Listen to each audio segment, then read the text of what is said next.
I'm Ed, and welcome to my Tech Talk.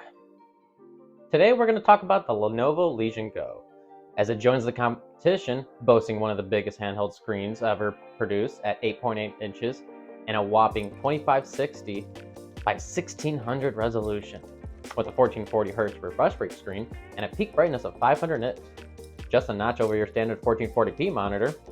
Lenovo's using AMD's newest APU, the Ryzen Z1 Extreme with RDNA 3 graphics. And you might be asking yourself, is it different from ASUS's ROG Ally? And the answer is no, but also yes. The chip itself is the same, but the way it's configured and optimized, it's a little different. We'll talk about that later. We get something a little different than all the other handheld PC devices, detachable controllers, or as Lenovo likes to call them, the Legion True Strike controllers. When connected to the device, tablet, whatever you want to call it, it's very comfortable actually. Got a nice grip to it. I'm not a fan where they decided to put the view and menu buttons, but I guess to each his own. I'm always finding myself hitting their dedicated UI buttons, but it's because of muscle memory, and you can't change them as of right now either. It comes with a cool mini trackpad. You also get some cool RGB thumbsticks, and if you want to step up your aim, you can turn the right controller into the first-person mode and use the True Strike controller, which allows you to make it a trigger-style mouse, which I haven't used yet really, but I feel like you can only use that at a desk too much. We finally get two USB-C 4.0 ports, one on the top and one on the bottom. It has a micro SD slot for expandable memory up to 2 terabytes. Let's hope this doesn't suffer the same fate as the ROG Ally. You also get a combo headphone microphone jack, something kind of rare these days. The power button glows corresponding to what power setting you're in.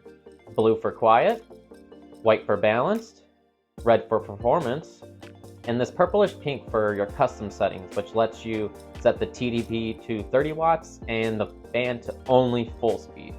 Nothing else, no custom settings for the fan.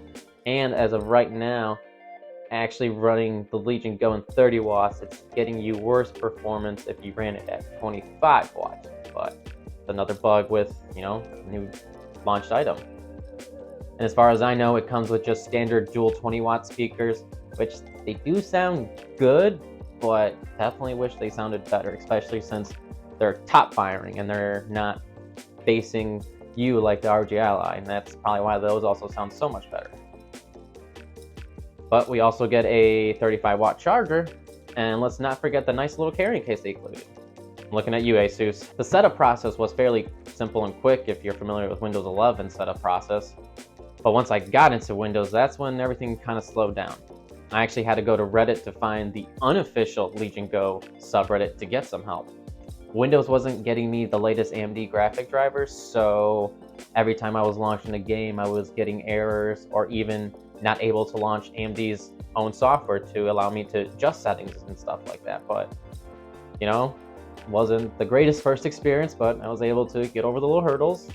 It comes with Lenovo's Legion Space, which I guess is their own game store / launcher, because once you sign into Windows, it's the first app to launch, and it just shows you games they want to buy off their store, but sends you back to everyone else's store.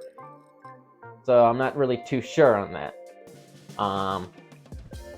If you want to find your own games, you have to actually go to a whole separate tab to find your own library of not pre-installed games, but your own installed games once you got them on there. And it doesn't really offer anything as an updating only for its True Strike controllers, so it feels like it's almost like bloatware, especially since I had to go fetch my own drivers for my graphics driver, which was, once again, very unpleasant to do. Back to this being the same APU as the ROG Ally, it definitely doesn't feel like it, only because Lenovo hasn't done too much in optimizing the app for the device to unlock its full potential. The Legion Space app says that I have AMD RSR turned on, but it sure doesn't feel like it nor look like it. And as of recording this, you can barely play Red Dead Redemption 2 because it randomly forces me out of full screen into a tiny window for unknown reasons.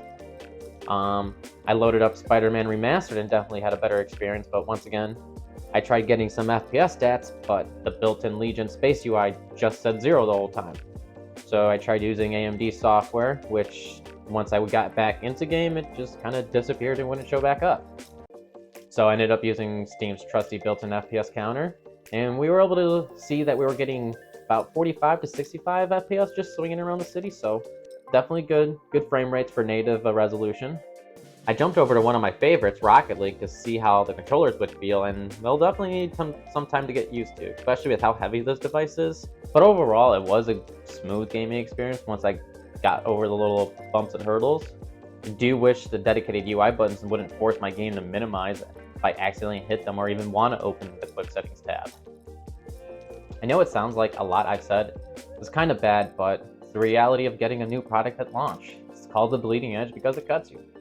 I do believe they'll try to improve everything I've mentioned, as this isn't Lenovo's first go at the PC game world, but it is for the handheld style.